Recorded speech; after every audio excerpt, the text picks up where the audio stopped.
You're listening to Barbell Logic, the podcast where we talk about what it means to experience strength and how you can use simple, hard, and effective strategies in training and nutrition to improve your life.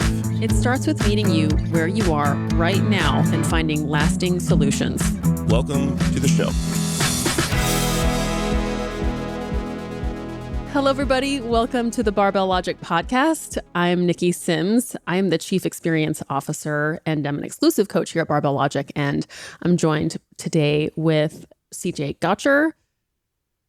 He is the director of the Barbell Academy. And the Barbell Academy is where passionate lifters and aspiring strength coaches can grow their knowledge and skills to help other people get strong. It's a super important part of the life of a passionate lifter who is becoming a coach or who wants to just delve even more deeply into the art of coaching. And today we're going to talk about what we are calling the boyfriend problem revisited. Yes. And that might be familiar to you, as I actually wrote an article called The Boyfriend Problem, where I actually advised people to not coach their significant others. But it's crazy. I know it's crazy, but people can learn and change their minds on things. And no, I know it might have happened. But, you know, there are some things you want to do and some things you maybe want to don't do. So CJ and I are going to talk about that today. But before we get started, I wanted to give a shout out for three of our clients who just hit their 1,000th workout with us at Barbell Logic. And that is a big deal to us because we know how long it takes to hit 1,000 workouts. It takes years. So I want to give a shout out to them. The first one we have is Daryl Jones, and he is coached by Patrick Yeomans. And Patrick says Daryl is great because he takes pride in staying on top of his training. He's a father and a pastor. While he is busy, he still manages to train 3 to 4 times a week. Daryl is very personable, and I've gotten to spend time with him on multiple occasions, says Patrick.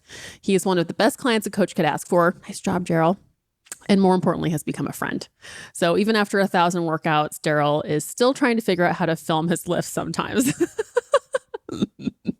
Aren't we all, though? Aren't we all?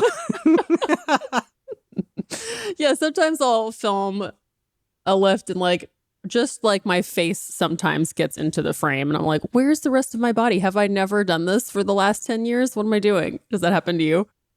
Oh, yeah. Or you're like totally, you're not even thinking about it, but it's just nighttime seeps in. So the gym that I'm at is kind of a warehouse style. So yes. The light, sometimes things happen or I'm working outside. And then the video that I've got is just this dark blur. And I'm like, oh, that's useless. Yeah, we're good at lifting. We're not videographers. We believe in you, Daryl. Nice job. Someday. All right. And our second client is Grant Hammonds, and he's coached by Andrew Jackson. This is a cool story. This is from Andrew. Grant was Andrew's first client, signing up on day one in December of 2016, almost 6 years ago. He's also my first BL1K client to reach 1,000 workouts without nutrition check-ins. And that's pretty cool. That's a lot of training. Grant is a doctor, sometimes working long night shifts delivering babies, yet I can probably count the number of times he's missed a workout on one hand. He's an avid cyclist and mountain biker balancing strength training and preparation for epic rides like the Lumberjack 100, which is a 100-mile single-track mountain bike race. Wow. At 55 years old and under 200 pounds, Grant is still hitting lifetime PRs, including 260 pounds on his bench press, 435-pound deadlift, 325-pound squat, and 175-pound press in the last month. Man, that's awesome. These people are busy. Yeah. You were mentioning his first client. Yeah. And I was looking at the numbers. If you do with no nutrition check-ins, nothing extra, if you were to do 3 workouts a week, 52 weeks a year, assuming I got the math right, whatever, and 1,000 workouts, that's almost 6.5 years of consistent training. Yeah. That's gnarly. Nice work, Grant. It is. That is really cool. Man, if you just being able to look back and say you've done anything, any one thing for 6 years. Right? It's really dang cool. Yeah. All right, one more, and I'm excited about this one because it's actually a client of mine. His name is Justin Cook. Justin Cook, I know he's been a client of Matt's for a while. He's worked with Liz, and I've been getting to work with him recently. And Justin, he's one of those lifters who has like a collection of body parts that really like start to hurt for just kind of out of the blue, it seems like. And I know for a lot of people that can be like, that's it, I'm out. I don't want to lift anymore. Like, this hurts. I don't want to deal with it. But he's always open-minded to trying something different, working through shoulder stuff, knee stuff, back stuff. And he's ridiculously strong. Like, he can regularly pull over 400 pounds. His press is gorgeous. And he's like super jacked. He's in his 40s. And also no nutrition check-ins for him either, now that I think about it. So yeah, just die hard, super professional guy too. So he's really busy. And looking back at these three clients, what stood out to me is like, they're not full-time lifters. Like, they're parents, husbands, they have really busy jobs. And it's just that they train 3 to 4 times a week, which is pretty cool. Yeah. Train anyway, good job, everybody. 3 to 4 times a week and don't miss. And next thing you know, yeah. 1,000 in. Nikki calls you out on the podcast. Yeah, Nikki calls you out as super jacked and super professional. Like, if I'm remembered for that, like, life is good. Same, actually. Yeah. So thinking about what Patrick said, that his client had become a friend. And I know that actually really happens with a lot of our clients and coaches becoming friends. And what we're going to talk about today is actually starting when you're friends first, and then you enter like a new kind of relationship where you're coaching a friend, or maybe you're getting coached by a friend, or your significant other. And CJ, why, for you as the Academy director, do you think this is an important conversation? So it's funny to me. I remember when I started, like, there was this never coach your girlfriend, never date your client. Like, it was this, like, it was, I think it was even in a CrossFit documentary, like a coach just said this to the camera. It's just right. everyone CrossFit knows of all don't, places to say that. I mean, there you go. LOL. LOL. But it's so, it was such a universal thing, and in part because it really is a challenge and can go so poorly. But so many of the clients that we get through the Barbell Logic Academy, they're in that transition period. Like, so many of the feedback at the end of the course that we get is like, this was great for me, like transitioning from my sports science degree to actually trying to be a coach, or just like being a lifter to being a coach. So many in not just the academy, but trying to be new coaches in general, aren't doing this professionally as a first step. Like, it starts out as a hobby. It starts out as a relationship. It starts out as something passionate you're doing. And so most new coaches, at least that I meet in the barbell space, they have to, at some point, navigate that space between me as a lifter, me as a coach, me as a professional, as a friend, because that's who your first clients come from. Even like, so many of our coaches, they almost accidentally become coaches. Like, for their first clients, they're that guy at the gym. They have friends. They're doing a great job. They're getting their good lifts. They started offering advice. They start, helping people with their programming. They start giving them programs, and then next thing you know, oh crap, people are calling me coach. So, it's a skill that so many new coaches find that they need after, or realize that they need after something's blown up. Yeah. And it's not like you can just start a new Instagram channel and be like, I'm coaching now, and get like 20 new clients. If that does work for you, please let us know how you made that happen. But I would be surprised. So chances are you're going to start coaching people in your close circle. And that's where things, like you were saying, can, if it's not done, I think, properly, then you can start just, instead of being in the gym together and having a good time and getting to practice your coaching, you're just like pissing each other off. Or like your friend just bails all the time. That's the hard part. I think that's why there is very legitimate distrust and like, don't touch that, stay away. Because you can lose something by going this route and doing it badly. Like, you can lose a relationship, you can damage a relationship, you can invite friction into the home, and that's never good. Yeah. So what are some ways you think it can go wrong? Like, what are I guess, what can cause it to invite friction and go down the wrong path? It's funny how you adjusted that question, because like, which way is going to go wrong? Like, I'm just imagining the nuclear option, like I'm sleeping on my couch Not the end result. Suitcases out on the front lawn. But Sleeping yeah, on your bench. so many ways it can that can lead to it going wrong. The first that really comes to mind for me is the challenge is navigating two different relationships. I have a relationship with like for me personally, actually, when I was learning to become a coach, I asked my wife, I asked friends, I asked coworkers, like if I could volunteer coach them. And so I dealt with this a lot with a couple dozen people there at the start. And you have a dual relationship. And when you end up with these leaky roles where one relationship starts creeping into the other in ways that aren't a good fit, I think that's the number one way that it tends to suitcases on the driveway. Yeah. So do you think it's good to kind of have like transition periods where it's like, okay, we're in the gym now, I'm going to be your coach, and you kind of say that aloud? Or what do you think are good ways to make sure that that the relationship stays separate?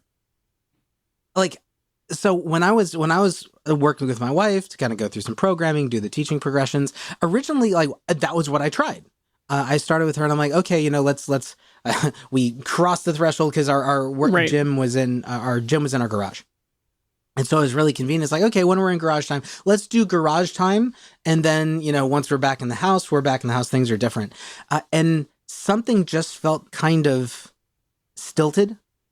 I imagine that would work really well for some people, but it wasn't necessarily working well for me. And it wasn't so much that the coaching was crossing over into the house, but rather that we'd come into the gym and it was too difficult for, like, that wasn't holding for keeping the house stuff and the work stuff and the life stuff from crossing into the coaching until rest intervals are getting like 5 or 6 minutes long and the sessions are taking forever and there's not the focus. For some people, I imagine that would absolutely work. For others, for me, the question is like, what's the right crossover? What's the right boundary to set? At that point, the boundary was rest periods. Like if the rests got too long, that was how I knew too much was coming in. Okay, that's pretty cool.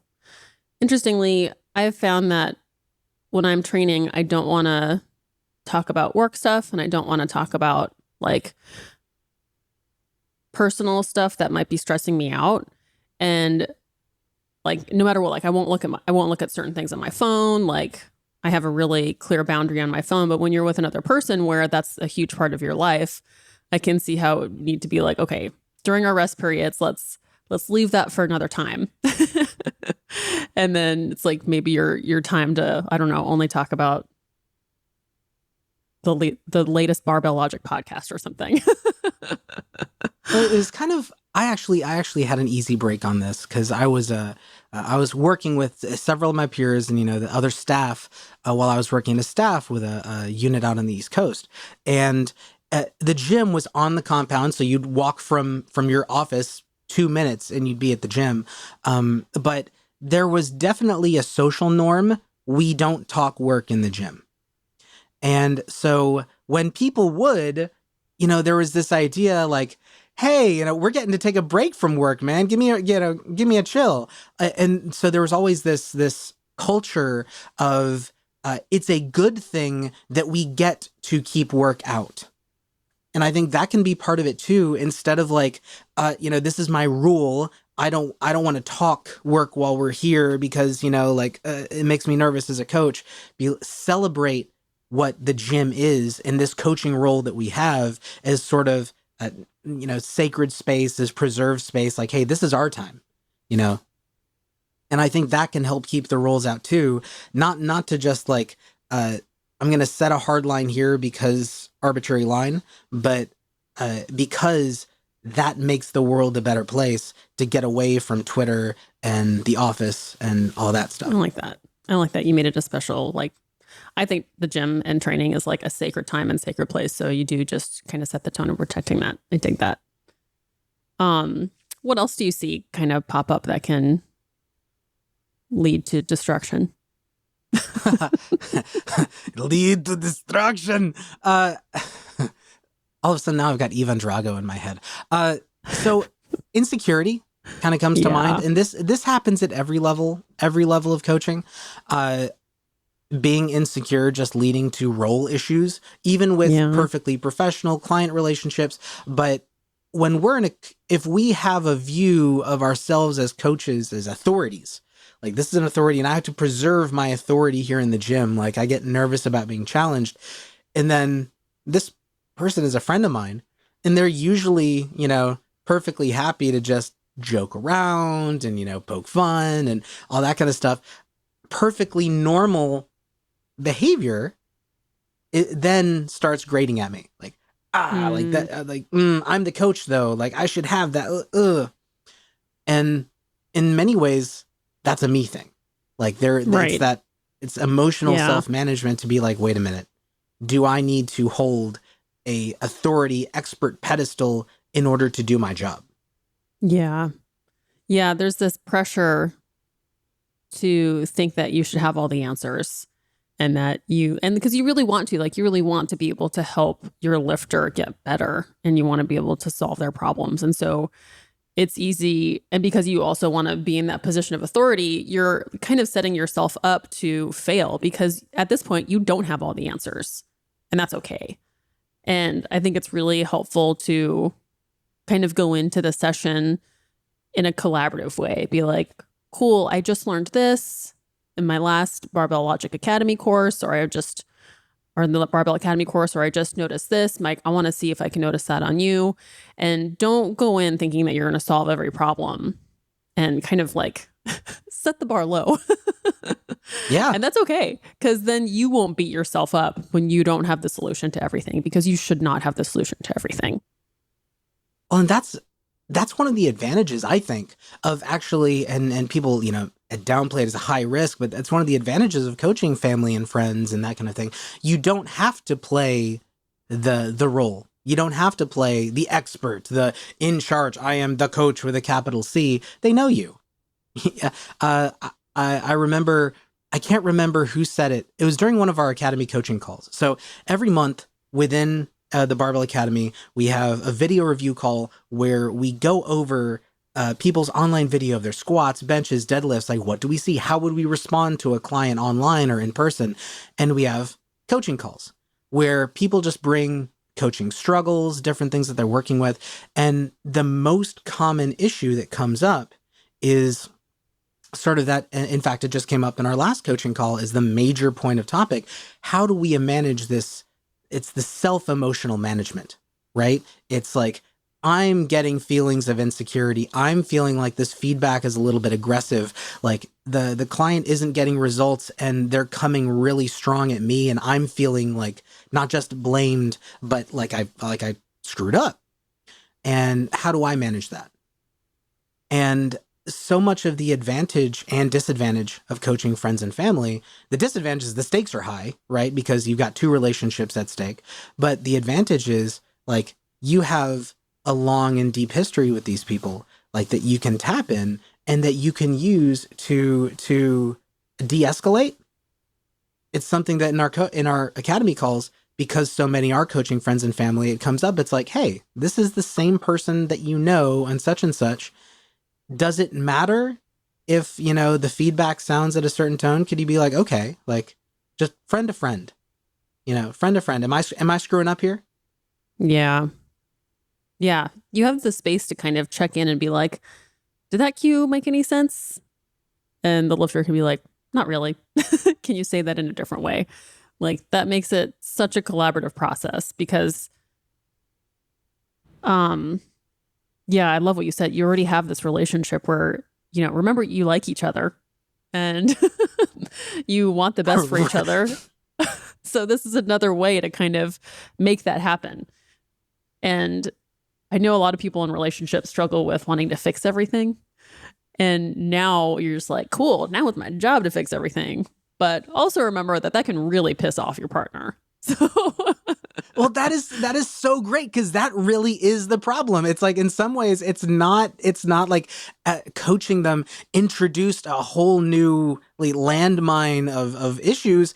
It's actually kind of the same issue. It's that I want to go in and fix things, and right. my client is like, I'm feeling a little weak or whatever. Like your wife, your girlfriend, boyfriend, whatever it is. Like, and you're a coach. How about you help? And now I get to be like, yes, I get to fix you. I will fix everything. Yeah. And so then no surprise that it blows up. Mm-hmm. Yeah. So you really have to know like when to just listen and validate and be like, oh, so that felt that way. Okay. And that was probably a little weird for you to lose your balance and your toes. Okay, cool. And then maybe you can leave it at that. And that will kind of inform your next cue. Or if you have something that you think can help, then, kind of maybe interject it. But just go ahead and start. It might be a good practice to just start and check in more frequently with how they're feeling.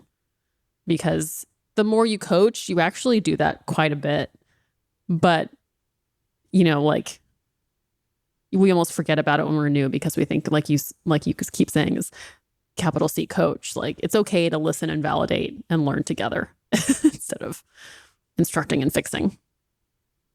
And I just like that you bring in the tools of good relating, into the gym as a coach, because like you need information, like you need more, to borrow a term from Crucial Conversations, more in the pool of meaning. You need them to throw in more of their experience into this conversation for you to know what the right coaching choice is.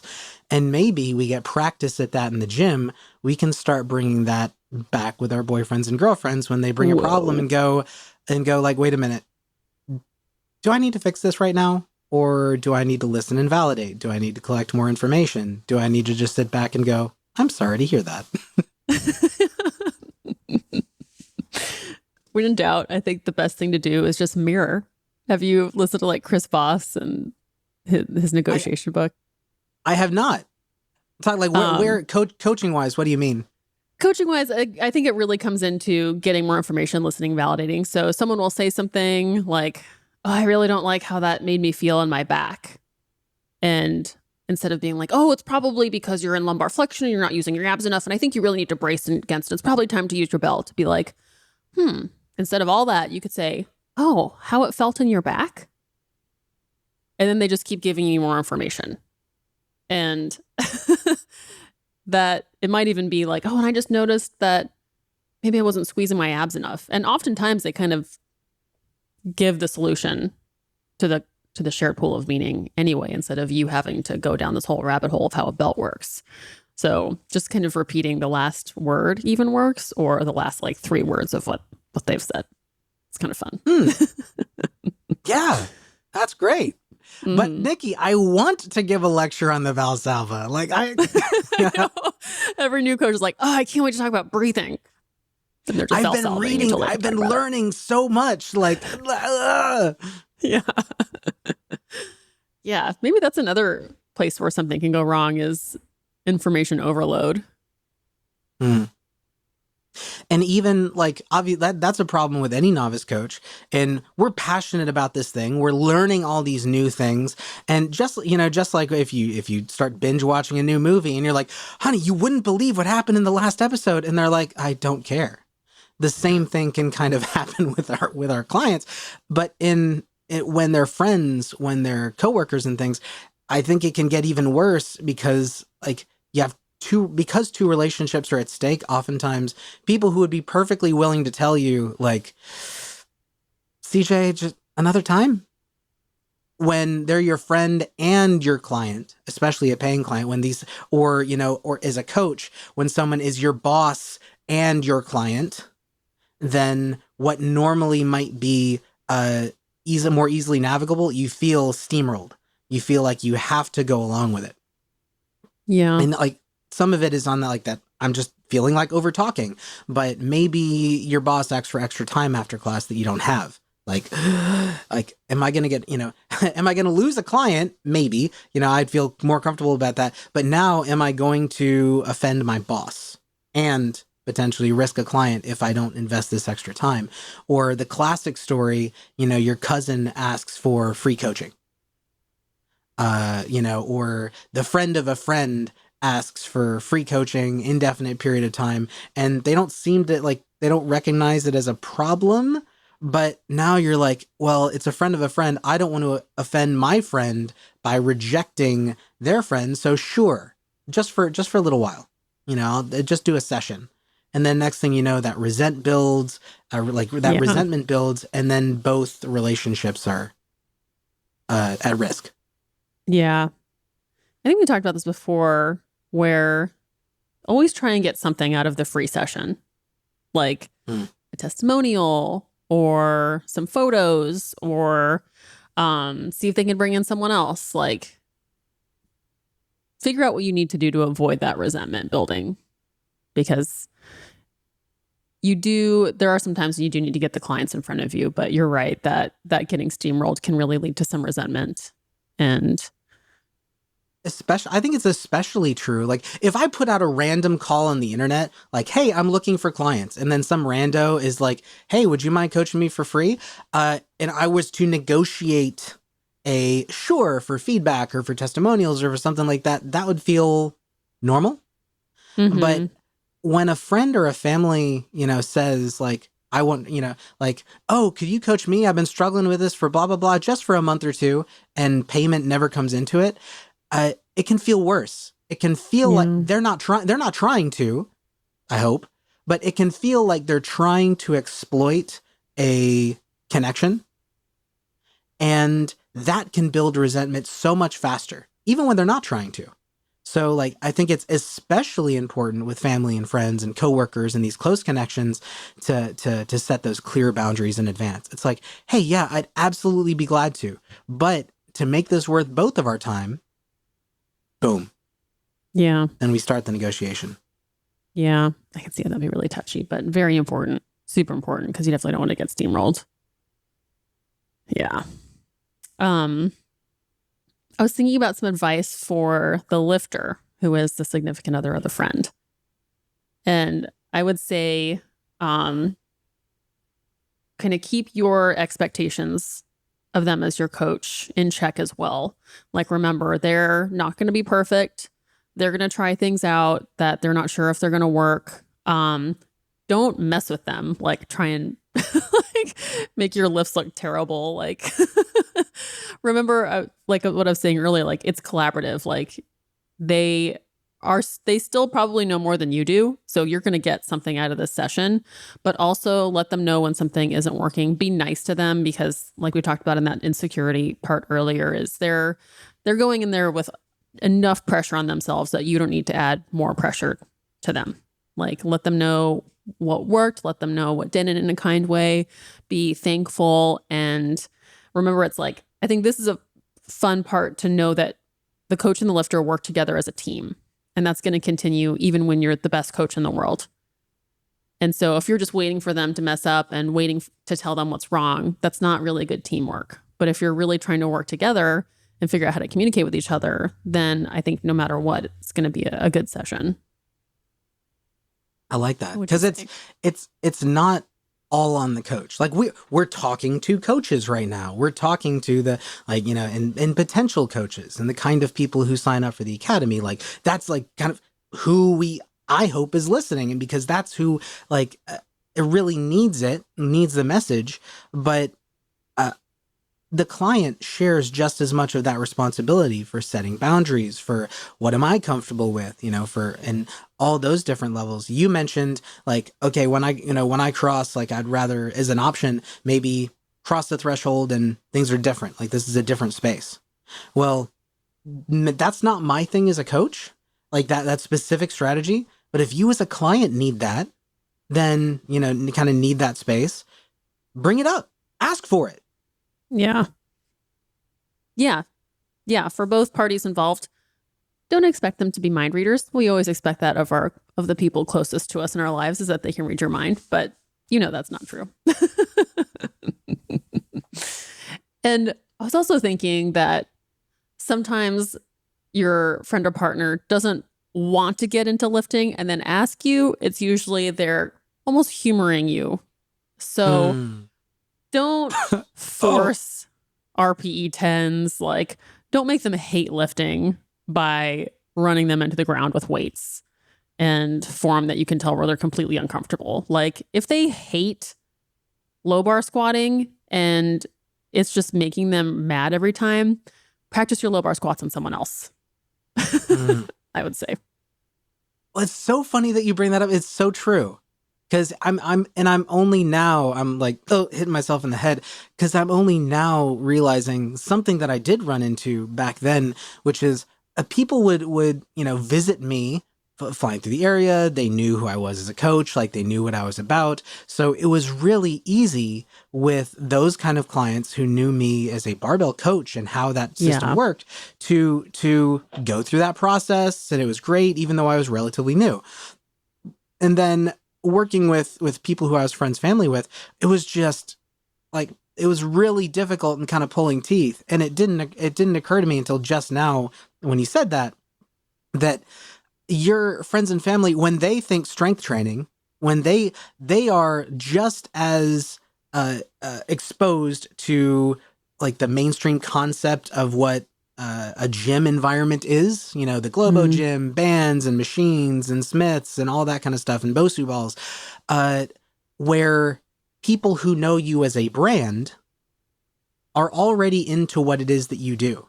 So if you train family and friends, you actually have to be even more clear about what it is that you do, and make sure that they're on board before you get started. Because if you're like, you want to do strength? Great. I do strength.